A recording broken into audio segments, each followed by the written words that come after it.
Suivez-nous sur YouTube et tapez la Solo Kimbang TV.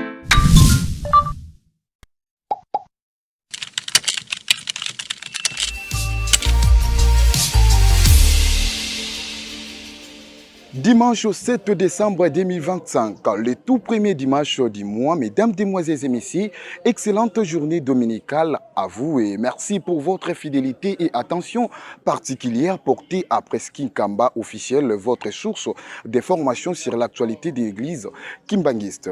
Dans un monde secoué par des turbulences et incertitudes, les fidèles kimbanguistes sont appelés d'une part à poursuivre la construction de la Nouvelle Jérusalem, Kamba, terre sainte et berceau du kimbanguisme, pour garantir l'indépendance spirituelle de l'homme noir et d'autre part à suivre avec vigilance les messages sacrés de Dieu le Saint-Esprit, sa divinité, Papa Simo Kimbangu Kiangani, pour affermir leurs convictions. Et d'ailleurs, c'est dans cette dynamique que chaque dimanche, les regards de tous les croyants kimbanguistes restent rivés vers Kamba à l'attente du message spirituel. Et pour ce dimanche, suivez l'exhortation du chef spirituel et représentant légal de l'église kimbanguiste et sa divinité, Papa Simo Kimbangu Kiangani, prononcé au cours du culte devant ses fidèles. Mozola kwa seye mwane tata mwana vela tukotele kukanda ya balongo tangu yifweni kutukadilanga bimpofela kwa masemeto tulombele kwa mama lotutela mana beto bana beto talufana kembote faki.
Tukudikana mwoko tavana ngudisa ito kambote mukumbwa se mwane tata mwanda velela mukumbwa se ye mwana ye tata mwanda velela ba mama lulende ngolo vwanda mosola kwa se ye mwane tata mwanda velela tulo kiva kikada kyamsuka itangu tuteremisanga tata nzambi vakati kwa bana babantu babili sirtu bobo balongo kele bogi bavovanga vunzambi kakenako nzambi kamonekangako nzambi untuko esungula nzambi kalendi vuata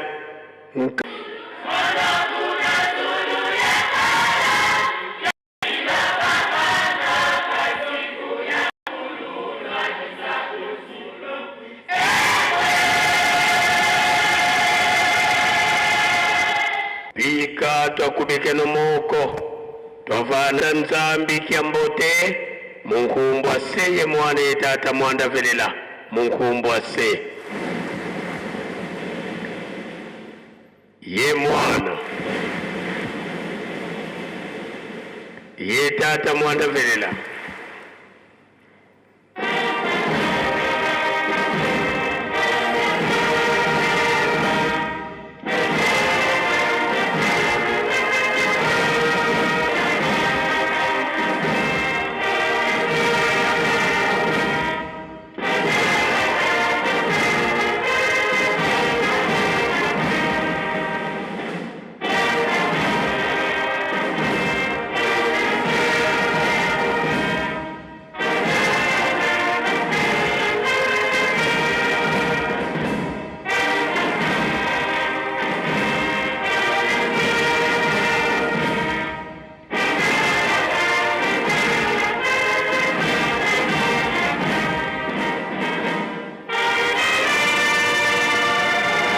Lendele kutovanda.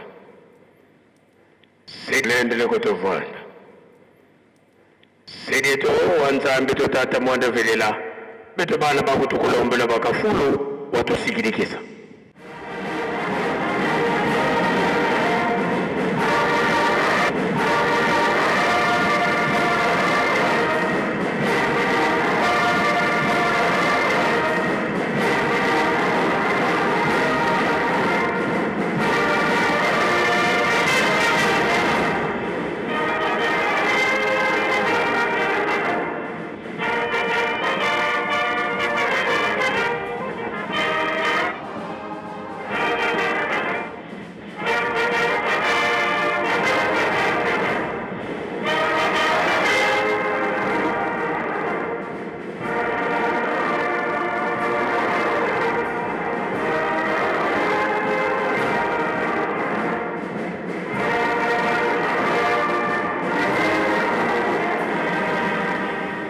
Tusamba entsamu za mfumo wetu Yesu Kristo yezola kwa nzambi wa sidito yeuntwadi ya mwanda velela bika wakalanga yetu tuka kwa yelevu se mwane mwanda velela. Amen.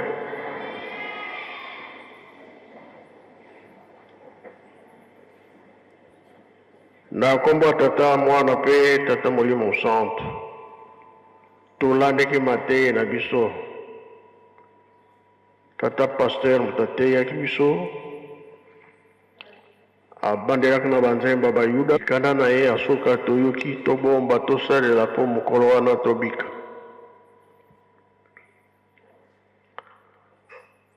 Tozwaki exemple oyo papa Mfumalongo alobaki.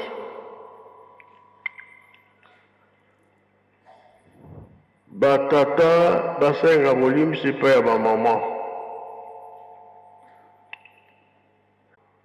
me lokola batangami bazali batata totosa bango, lokola bazali bamama totosa bango,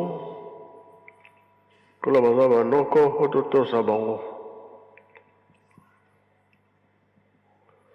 Maloba na bango ntango balobi yo otali ke o négligé zomona makambo ndenge mokili ndenge eza kopatine eza malamu te. Toyokana ye komonana mpe papa Mfumalongo alali mokolo wana alamuki na ntongo alati chaussette ya bleu na ya noir elakisaki tokabwane na Satana. Makambo mingi ezomonana vis-à-vis eza susu esengo te, pasi mpe eza kolenga kaka. Nzambe alingi akata likambo na ye.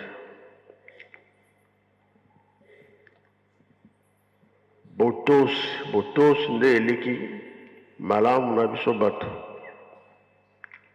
ndenge toza kotindama.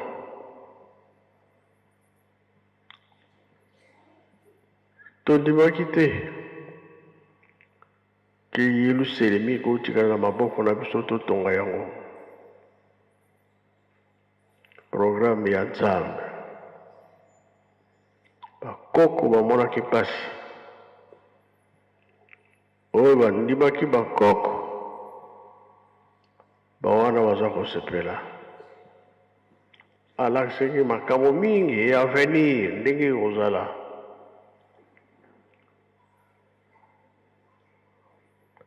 Bato oyo batosaki te ntango bamoni evenema oyo ekoki balelaki. Ntango batata mpe ndenge moko balelaki soki nandimaki. Ntango na biso mpe ndenge bapapa batikeli biso mingi toza kotosa me mingi toza kotosa te. Kimia yekoya ndenge nini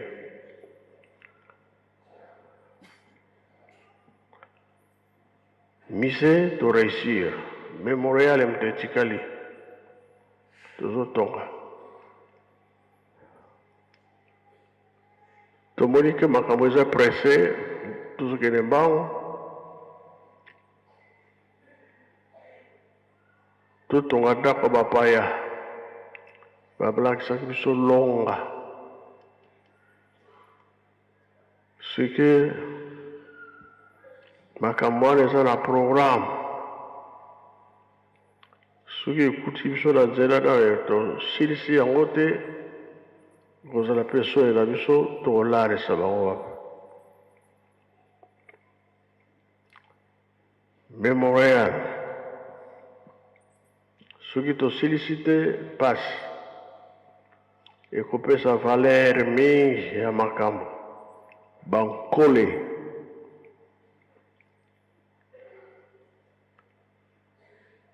50,000 martyrs nyonso ekufaki ntango wana baoya kotala tozomona bazopesa bato bamedaille mais tozokomprendre te nini basali nawe esali tata Simon Kimbangu donc biso soki toza devoir ya kosala makambo wana programme ezali toza na nzela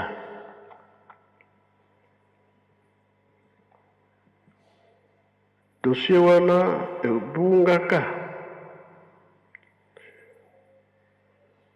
ya 37,000 familles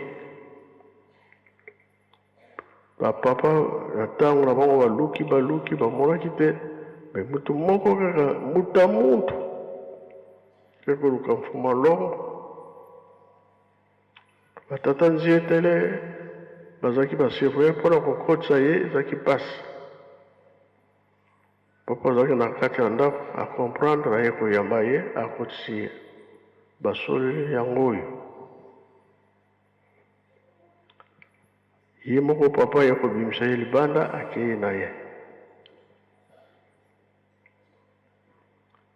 nga mpe nayebaki te batikeli ngai yango nga mpe nabombi te po totonga Yelusalemi mémorial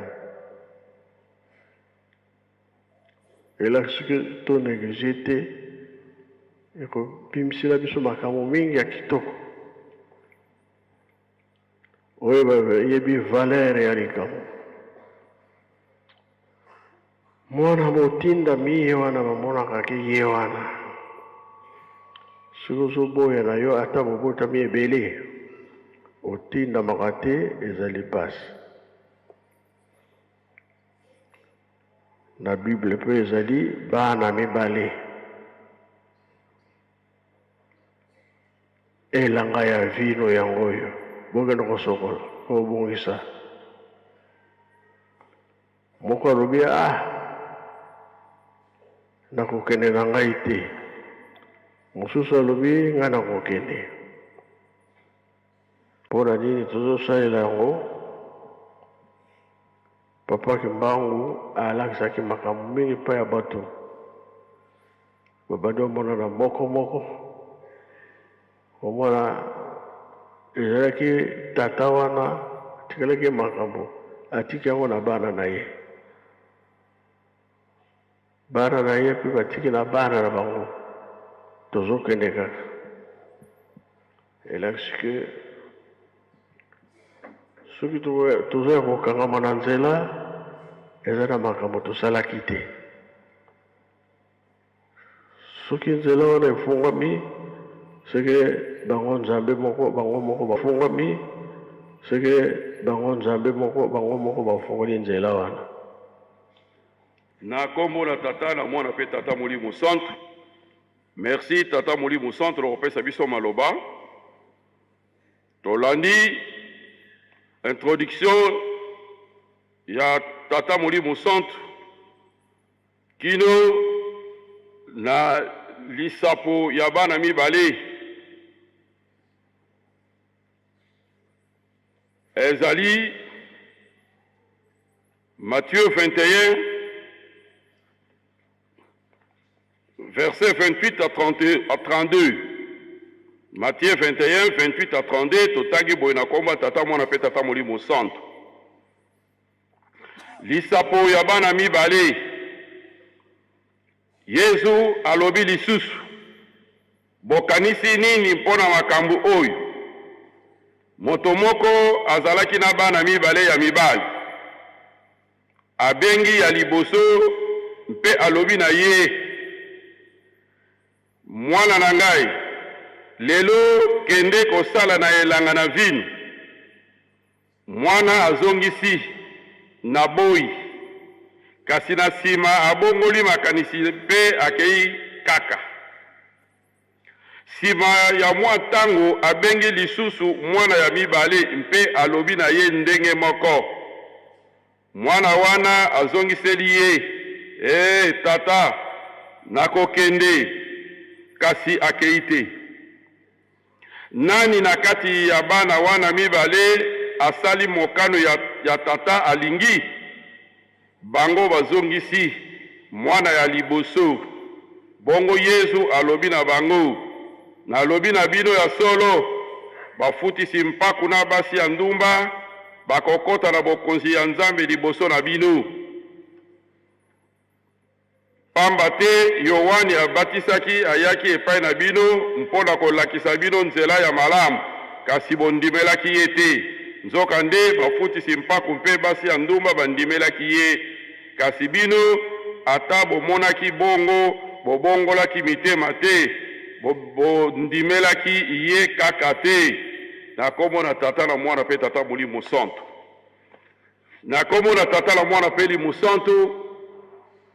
Totali tolandi liloba oyo tata asui kopesa biso.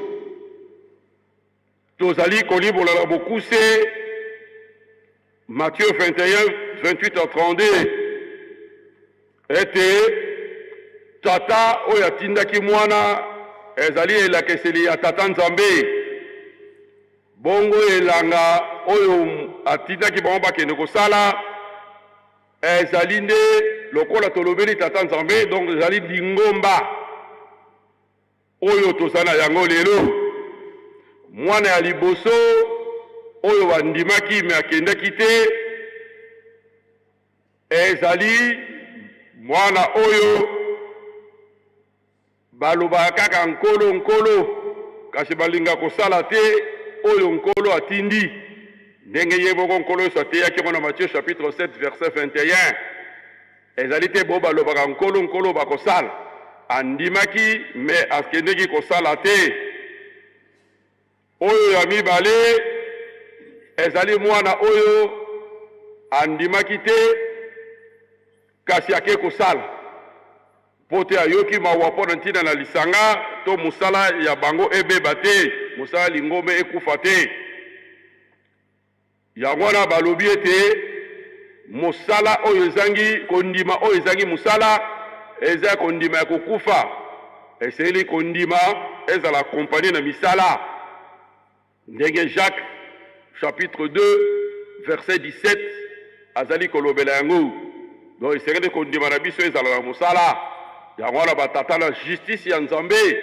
Yango wana lobi na seke ezali te baye balobaka nkolo nkolo bakokota me mokano ya Nzambe nde kosalama.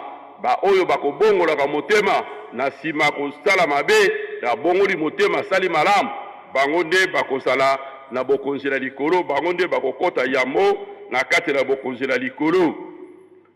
Ya solo batata ba mama likambo oyo ya lingomba ya botongi lingomba eza likambo monene. Kotonga nkamba eza likambo mokete, eza likambo pe ya lisano te.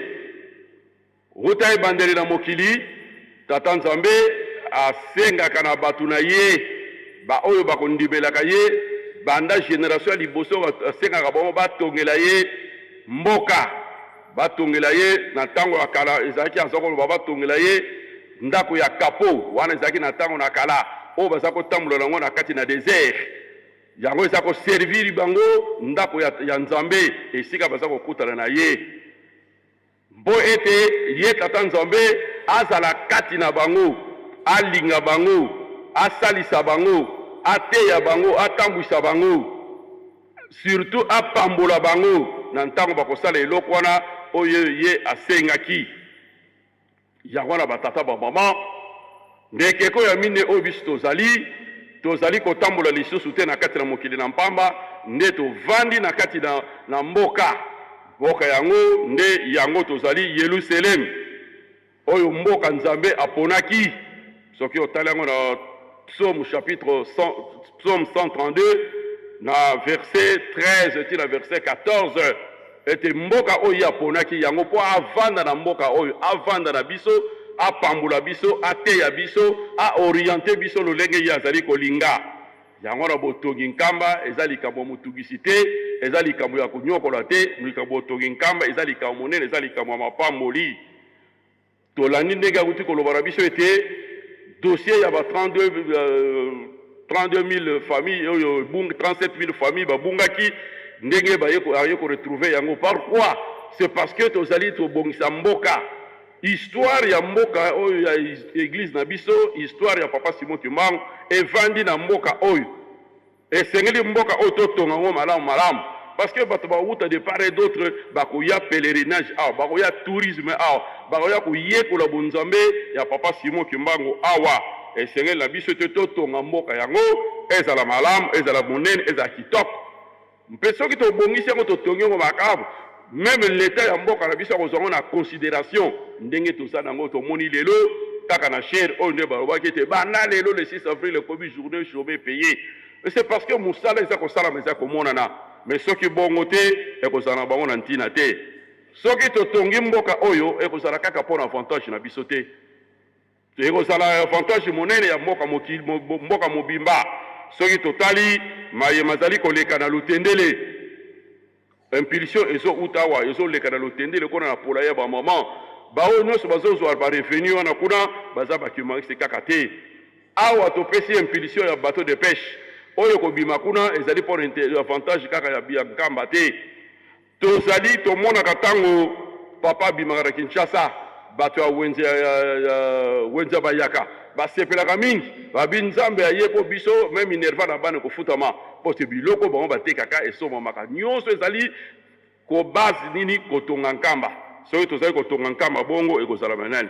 Nazopesa kaka 4 avantages ya botongi nkamba parce que ngongo ezali te. Avantage ya liboso, avantage spirituel et symbolique.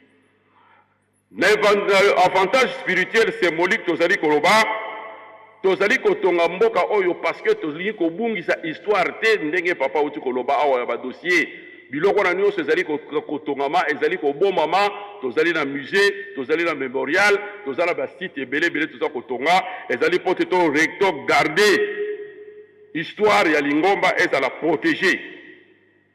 Alors tozali komona ba site historique soki oyo bayokaka sango ete place maman qui atone basali saki ye la plus la ngombe kitsuku soki bakomi awa bakomema bango balakisi bango te esika maman qui atone basali saki yango oyo musala Ajax asali kosala yango soki tozala ba moyen tango babengaka te nzunga bazala ntisani yaka mata osala parce que tozotonga ba site ya Lingomba pote yango ebunga te.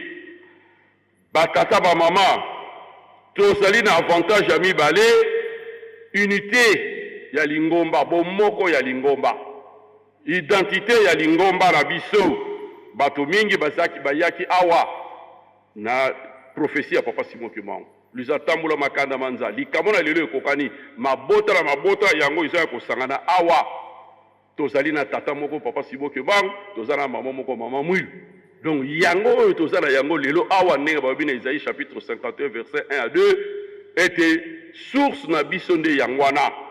Mingi bauti na bamboka baye awa kuna utaki mamso azaki célibataire mais lokola ya wana lisanga otozana ngo awa azui libala awa azui musala awa parce que tozana mboka oyo ya kitoko otozali kotonga. Soki bongo te tokosala musala ya mpamba. Tokotonga mboka oyo na 4 phases. Tokotonga mboka na présence donc makasi na ngai ya nzoto na uti na mboka na biso na ye awa nata nazala mbongo te nazomema mabanga nazobuka nazomema zelo nazali kotonga nkamba. Na kotonga nkamba na ba moyen financier oyo tozala yango ndakisa bandeko na biso na diaspora ndenge batindaka bambongo na bango mpona kosala mosala tokotonga mboka oyo na mabondeli tolobaki vendredi papa koloba baye mabondeli bakende baoyo baza na bachantier bakende donc tozali kotonga mosala na mabondeli tokotonga mboka oyo na baconseil ya malamu surtout pote malongi manzimbi usu ezali koleka mingi esenge na biso ntango tozopesa baconseil ya malamu na bato po te tosala elingi koba tozali kotonga mpe na molimo mboka oyo bapesaki biso tokopesa avantage institutionnel mpe politique na avantage institutionnel kaba ezali centre siège social mpe administratif ya l'église kipagiste ndenge nini ekokozala mboka moko ya boye na boye ya pamba donc lokumu ya père fondateur papa Simon Kimbangu oyo amoni mpasi mpona lingo boyo bankoko na biso amoni mpasi na lingo boyo soki siège na bango oyo représentation ya mpasi na bango ya bunzambe ya papa Simon Kimbangu soki emonani te alors mosala nini toza kosala esengo nini ya kozala nango eboso na biso yango esenga na biso te mboka oyo etongama bandako tozali kotonga ezali patrimoine ya lingomba bozwi ya lingomba oyo ekosimba lingomba mikolo koya ntango bandeko bakobanda yo kotala bayeba ke eloko oyo nde yango nde ebandela mosala avantage ya misato nazala ya mine na kolika na koloba avantage socio-économique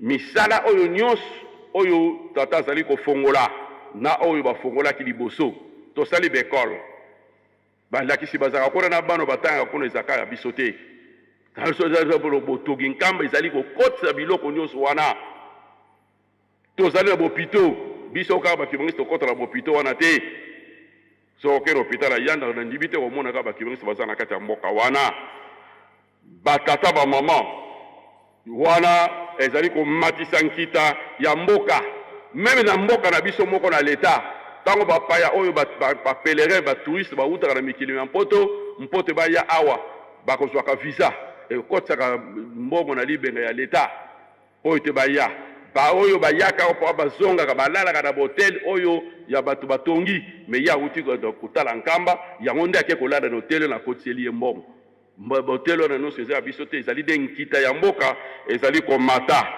yango wana batata bamama esenge na biso tozala devoir impératif ya kotonga Yerusalemi industrie oyo papa azali kofongola ezali mpona bolamu na biso yango na batata bamama esenge na biso tobongisa donc kotonga nkamba ezali motungisi te kotonga nkamba eza impératif ezali mpona avantage na biso soki tokocomprendre likambo oyo tata alobi makambo mingi eza kobomama ekofungomela biso qui vivra verra yango wana esenge na biso tosali liloba na tata nzambe parce que ezali nde na litinda na bango donc maloba ya bapapa nde testament na batikelaki biso ete totonga nkamba soki torespecte testament wana te tokokani na bana oyo mibale oyo moko andimaki kasi asalaki te me biso tozala bana mayele aka toboyaki me tosalaki yango nde ezali kosengama kobongwama baye tozali nde totangi awa eza regrettable ke ata mboka mobimba ata motu moko azwaki $50 kotinda te eza regrettable me esengi na biso tobongwana mpo tosala mosala wana oyo etikali ntango nzambe kopesa biso nzela tokoloba yango ata mokolo mosusu mpona lelo tata molimo santo na silisi na komba tata mwana mpe na kombo na nzambe tata mwana tata molimo santo merci tata molimo santo papa Simon Kimbangu kiangani mpona maloba tozali kotonga nkamba Yerusalemi tozali kotonga lingoma mpo ezali testament tata atikaki maloba batata batikaki maloba maloba wana yango nde bakobengaka yango testament testament ezali source ya lumière testament yango nde ezali kolakisa bato solo likambo oyo solo nango ezali na wapi ezali na kati ya testament testament yango nde ezali kolakisa biso ndenge nini makoki oyo ekoki na biso tokoka kozwa lobiko testament oyo ya likambo ya tata nzambe ezali plan ya tata nzambe ndenge mabongisi ya tata nzambe mpo ete ayeba kopesa salut lobiko na kati na bato mpe kotonga mokili mwa sika mpe likolo ya sika nyonso wana ezali na kati ya testament. Testament ezali eloko bakosakanaka na yango te parce que oyo atikaki liloba apesi liloba soko ye azali te, bino baye bozali koya singeli botosa yango testament. Tozali kotonga lingomba to nkamba Yerusaleme na likambo oyo ebyangami ete testament. Papa Diangenda avant kende alobi na biso alobi natikeli bino makambo misato ezali ekangeli na biso misato. A préciser que ezali ekangeli na biso misato. Bolingo mibeko pe bisala. Soki bosaleli yango te pasi na bino ekosila te. Wana nde babengi yango testament. Papa Dialungana azali kokende alobi na biso alobi botonga nkamba Yerusalem na sika. Soki botongi nkamba Yerusalem na sika te pasi na bino ekosila te. L'ensemble ya ba directive wana nyonso ya ba consigne wana nyonso yango nde bakomi yango na buku ya bunene balobi testament. Testament oyo tozali kotonga nkamba Yerusalem parce que ebanaki kuna déjà na bayuda ti nkolo yusa ye koloba yango le 5 avril 1921 ke nkamba oyo ezali Yerusalem na sika. Nyonso wana ezali na plan général ya salut de l'humanité. Ezali testament. Soki ozali kotonga yango te, c'est-à-dire ozali kotosa nkolo Yesu te, ozali kotosa papa Kibango te, oyo alobaki ete nkamba esengeli yango kotongama temple kotongama awa na nkamba mpe bokoyamba mabota monso ya bokili mobimba. Ezali testament. Donc soki otongi te, ozali kotosa nkolo Yesu te, ozali kotosa pe tata Kimbangu te, ozali kotosa batata te. Parce que ezali testament. Testament yango nde babatelaka yango yango epesaka esuki sa discussion nyonso tu ezali na kati na bato. Référence na testament. Alobaki nini?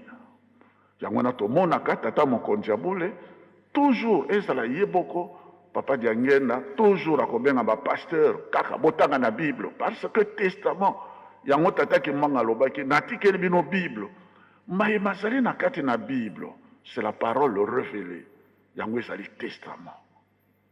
Yango kuna ezali na schéma ya lobiko le plan du salut de l'humanité tout entière, l'ancienne et la nouvelle alliance. Botanga yango na kati ya Bible. De deux, oyo maloba ba papa bazali koloba ba magistère. Oyo papa awuti ko bimisa lelo. Chaque dimanche, chaque fois qu'il y a tellement kabimisa kalikambo oyo motuya, on doit faire très attention. Maloba na bango ezali testament. Ezali révélation. Ezali maloba ya Nzambe. Et puis de trois, ezali pe ba kantique oyo nyonso tu Nzambe azali kopesa yango tata moyo monsanta azali kopesa yango na banjelo bazali koyema. Nyonso wana, ça fait partie du testament ya tata Nzambe parce que ezali la parole révélée ya tata Nzambe. Ça fait partie de son testament. Ezali ba message na ye. Ndenga ezali kosala une révélation dynamique pas à pas pour na salut ya bana na ye, pour na bolamu ya bana na ye. Et puis, il y a aussi la tradition de l'église. Ndenge pe biso toza komona bonko il faut tonga et oye bien ami mémorial. Ça fait partie du testament. Ba respectaka toujours testament. Bible lobi nini? Ba papa ba lobaki nini na tina ndali kambo. Ba nzembo oyo elakisi biso nini?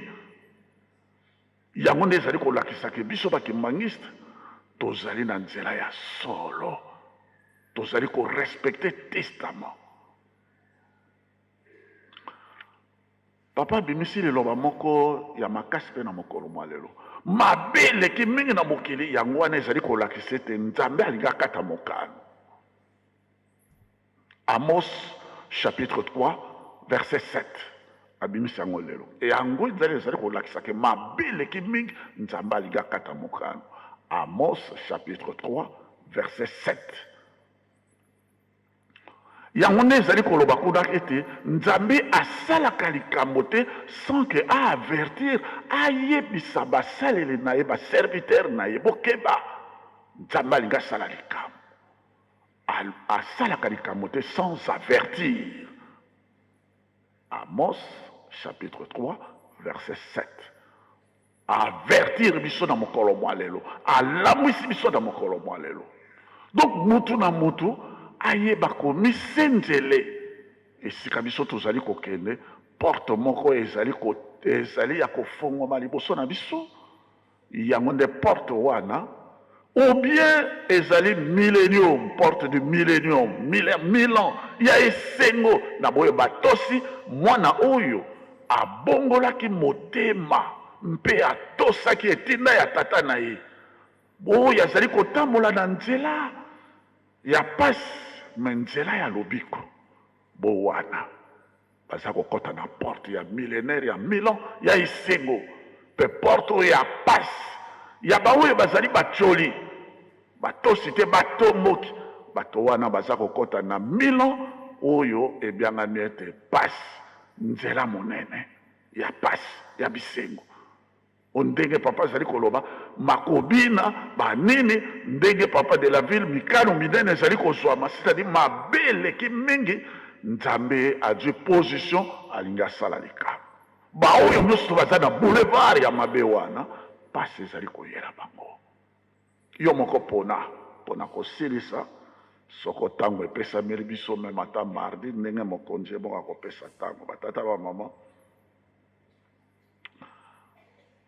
oyo nyonso tu mokonzi alobi na introduction nde tozali kotia yango na kati ya bachapitre biblique mpo nyonso tu ye nde apesaka biso soko tolobi yango te etikali vide. Marc chapitre 10 verset 29 à 31. Marc chapitre 10 verset 29 à 31.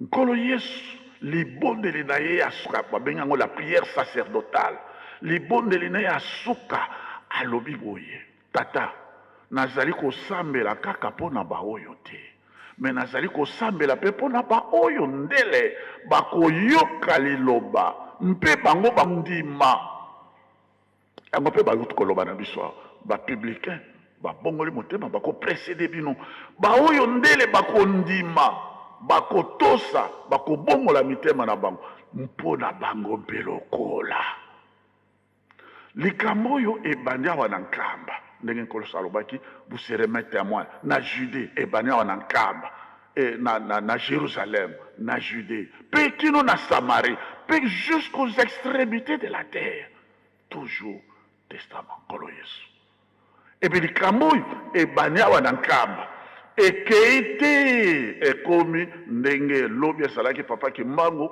abimaki awa abimaki le 3 décembre le 6 décembre na Léopoldville tiba le 25 décembre akomi na Bacoclativille akomi na Stanleyville akomi na Pontierville ti Elisabethville nzela likambo ebanaki na nkama na bagole oyo biso tozali kotonga memorial bakendaki bamosusu bakenda Angola bamosusu makambo ekei kuna na Congo Brazzaville te ekei na République centrafricaine ti lelo likambo yango vous êtes des ambassadeurs les serviteurs le soldat bien armé ndenge biso toyembaka etamboli mpe na mabota manso ya mokili mobimba eboyo nyonso to bandimeli yango babiangami bana na Nzambe libota na Nzambe bango nyonso alors nkolo Yesu alobi na kati ya libondeli na ye wana prière sacerdotale maloba ya papa awuti koloba bango nyonso tika bazala moto moko bango nyonso bazala be moto moko lokola ngai na yo tata tozali moto moko bango nyonso mpe bazala bomoko testament monene Nzambe azali na mposa ete biso nyonso ozala molobo ozala moswahili ozala mokongo ozala montando ozala esika nyonso ozala belge tout ça esika nyonso yo osili kondimela sango malamu oyo tata be moko lingoma be moko mokonzi be moko tozala obeli soko obimi awa botalaka soko okoti na nkama ekulusu esika na tata kimbangu ekuluzu esika na mama muyo biso nyonso to bana ya tata moko bana ya mama moko yango wana papa Diangenda alobaki soki ezalaka ete bino nyonso boza bana na ngai naboye babotami na nzoto naboye babotami na molimo soki mama bibi abotaka bino nyonso babengi monso me bino nyonso to bozali bana na ngai donc ezali dérangement te ndenge mokonzi abola alobi ntango oyo ozali kotinama yo ozali mwana tata wana azali kotina abi mon fils lelo kena kosala na elanga abengi mon fils donc soko bazali kotina yo vous êtes l'enfant soko ozali kobonela ozali koloba mon père et mon Dieu esika nyonso yo ozali soki oboyi etinda seke ozali vraiment mwana te ozali vraiment mwana te mwana akotosa yango wana na Marc oyo chapitre 29 oyo nga nalobi natangeli bino bato naki collègue nanga passé à épingler yango malgré temps eza te ezokina mbangu Pierre atoni nkolo Yesu mpo biso bato toteki makambo nyonso tolandi yo tokozwa nini parole de Jésus-Christ alobi mpo na bino bato botiki makambo nyonso bozolanda ngai otiki tata otiki mama otiki bankoko otiki bafamille otiki mpe bandako otiki misalano kasi olandi likambo ya ngai olandi yango mpe sango malamu oyo ozali kosalela yango na mpiko na solo nalobi na bino solo penza wana nkolo Yesu vous allez récupérer présentement au centuple c'est-à-dire au kozwa na siècle onatango au centuple c'est-à-dire lifuti na nzambe ezalaka ya kofuluka ya bonene na siècle vous aurez au centuple allez lire vous-même le texte biblique vous allez lire ça au centuple et puis dans le siècle à venir la vie éternelle au kozwa lifuti ndenge omoni ba volontaire mingi bazali na kamawa ba mosusu batika tata mama ba volontaire ba mosusu mabale kufa ba mosusu azali ame mobali kuna amoni mwa abali mwasi mosusu abali mobali mosusu me ye amepesi mpo na likambo me lifuti ezali nzambe yango na nkolo Yesu aye kosukisa lobi tala nalobi na bino les premiers seront les derniers et les derniers seront les premiers bato ozali komona lokola bato pamba banani bokomona mikolo mizali koyamba kokoma bato minene bato ya yambo baoyo bozali komona bato ya yambo na ntina na kozanga kotosa bakozonga bato na nsima salela nzambe na yo na solo okozwa kobikisama okosepela mokolo moko avec votre autorisation papa kisolokele ye oyo azali kokota na monkoto tozalaki na monkoto aza kokota papa Diangenda avanaki na kiti soko elekanaki ndenge nini nayoki kaka papa toyoki kaka papa kisolokele aza koloba na papa Diangenda alobi otuti ngai papa Diangenda alobi te yo moto otuti ngai yo moto ozalaki koleka otuti ngai papa kisolokele alobi te ngai nazalaki koleka yo otuti ngai babandi kosala discussion bango mibale likambo nini oyo fin de fin papa kisolokele alobi bon yo zwa avocat nga mpe nazwa avocat basambela biso likambo oyo papa kisolokele alobi avocat na ngai papa Ntumbu papa Ndopetelo Ntumbu lobela ngai likambo oyo ye atutaki ngai papa Diangenda alobi papa Elebe yo avocat na ngai bosambela bino mibale baavocat boloba likambo wana batata bamama ewumeli me nanatutaki nakoye kozwa tala nano ebele na bambula naye kozwa explication na yango na tata mokonzi ya bole avande na biso tata apesi explication kaka na un an navandi awa navandi awa na nkamba mboka oyo epesaka bato mayele mboka oyo nkamba un an apesi nga explication alobi tala omoni papa kisolokele na papa Diangenda bazali moto moko papa Dialungana papa kisolokele papa Dialungana bango misato wana bazali moto moko soki yo ozali moto moko ovandi boye est-ce que bakoloba ototinga ote parce que yo ozali yo moko donc na bango wana mibale moto atutaki moninga azali te po bango mibale bazali ka moto moko bango misato bazali kaka moto moko moto atutaki moninga te likambo ekokatana papa qui solokele soki biso lobaka papa kulutu parce que dans tradition africaine na biso soki tata azali te oyo azalaki mokolo ye nde akomi kulutu ye nde moto aza kogere famille kasi makambo oyo papa leki papa kulutu papa toza kosalaka ndenge wana papa azali ye moko papa qui solokele papa dialunga na papa diangenda obele moto moko ye nde tata alobi bango misato bato moko soki omoni papa Simon Kimbangu kianga babengi ye koloto famille mobimba ye nde tata na biso bango misato ezali nde ye soko ye atindi totosi todima pamboli kimi ape ye yango wana nde awuti koloba na biso awa totikeli moninga ndongi aya koclôturer na esika wana ya botosi na kombo na tata mwana tata molimo santu na kombo na tata na mwana pe molimo santu biso banso tozali na esengo po ye moko yave aza na biso elongo lokula ye azali biso tozali basoldat de la paix titre oyo tokweyisa yango te depuis papa diangenda apesa biso yango nzambe na biso na bikeke binso ye alongaka kaka atako ndenge boza koyoka ete bilobaloba sa ela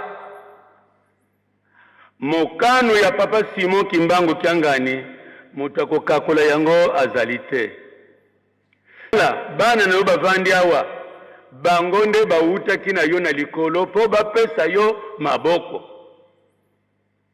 oyo baza bapaya te bato bayebi nzambe na bango biso toyebi yo nzambe mpe oyebi biso bana na yo baye baza kosala ete batuka yo moko te moto kopesa yano batata na yo baza na bomoi bango misato bakotala nani aza kotungisa mopakolami donc bamama mpe batata maye papa akanaki ke yango akosala meme na mbula oyo ekosalema mpo na nini baange bato bavandi awa yango mosala amemela biso donc bamama batata etikali moke okomona mokili mobimba evandi nye makelele ekoti partout mutu moko te akokweyisa nzambe na biso ndenge avandi awa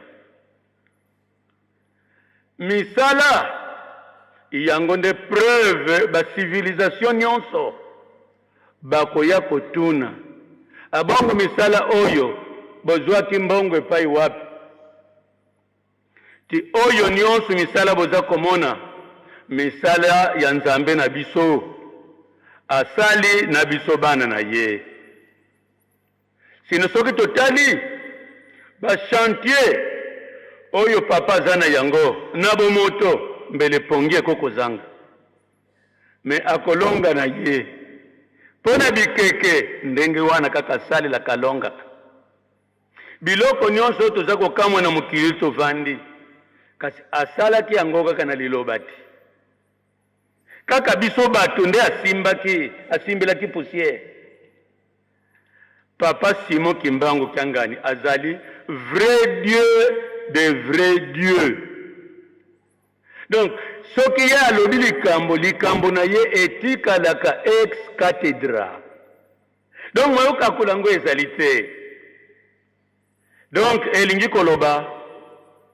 misala na ye nyonso ndenge ezali na kati na agenda na ye bino moko bomoni kaka na ntango tovandi bo kalaka ya nzambe na biso ayiawa maboko pamba te tant soit peu amonisi ete baza kosala kuna bazali baye baza kosala te maimanso toza koloba boyi bango mpe bazolanda biso peut-être dans quelques jours moko na moko akomifungula. Pona nini? Tozali na droit na retard te. Batata ba mama. Tomoni lisolo totangiawa. Mwana ya liboso ya solo. Alobaki akokende te ye mutu akende kia salaki. Biso pendenge tozali boye. Parfois mususu ti avandi boye azana eloko amemeli papa me boye bite. Biloko nyonso eza na se na mabele ezali ya papa. Biloko nyonso oyo eza kopesa bato bozwi ya ye. Il suffit asala kaka na motema ya moko na moko. Ndenge lisolo toyoki mwana oyo aboyaki atuti tolo akei kosala mosala. Terme wana ya kosibiri likanisi kezalaki ya mabe ebongi. Babenga kango na terme technique la metanoia. Kobongo la mutema. Même pona kundimila nzambe, c'est par la metanoia. Donc, poto zwaki déjà avertissement ya yawe ke lelo mposa na ye mwa misali salema. Me bande kuna ngai pe ba contribuer moko na moko ndenga za komonela. Na mokili mobimba mutokolonga papa Simo Kimbangu kiangani azalite. Donc tomikaba na misala ndenga za kotindela. Ba chantier oyo ti mokolo mosusu komona batu bauti na ba pays lointain bayiko kamwa misala nzambe na biso asali. Pomi kosale makaka akokoka miango kaka. Merci batata na ngai ba mama yende nzambe biso nde batu tozala na confiance ye akokokisa bilaka na yende nga bongisela mbala ya yango oyo te aza koyana mokili otovandi mokili oyo ezali ya ye biso pe libota na ye soki toyokani topesa papa maboko tala suka na likambo yango wana akolonga makambo manso peto komona mokili ndenge batu bakolela na bango biso akobomba biso na sena mapapu na ye na kombo na tata na mwana pe molimo santo. Merci Bambuta Bokena Rovanda. Tege tuza koloba makambo na biso ane oyo ya 2025 pona tosalelaka tata nzambe sala nano bilan oyo yo ndenge osaleli tata nzambe otamboli malamu te yo moko oyebi kasi soki bilan eza malamu sepela soki eza malamu te kambo eza kozala biso ya pasi ya wana na te ya lelo ezali bongo bilan toyebi ke bambuta ya bandundu boza na kikwiti boza kosala ntinzane na kikwiti mpona ndako na bino etage tolobaki ke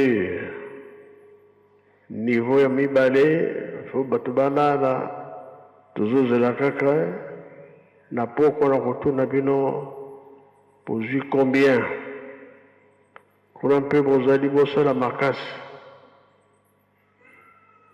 bisika mingi bazali kotonga tozozela réponse ya malamu tosepela nango mpona lelo tosuki wana na nkombo ya tata mwana mpe tata molimo santo amen bika tokubikelo moko twatonda lusia musu tutambuli kwa tata nzambi muzola kwa se mwana tata mwanda velela munkumbwa se ye mwana ye tata mwanda. Bonjour la famille, bienvenue sur Masolo Kimbang TV. Suivez-nous sur YouTube et tapez Masolo Kimbang TV.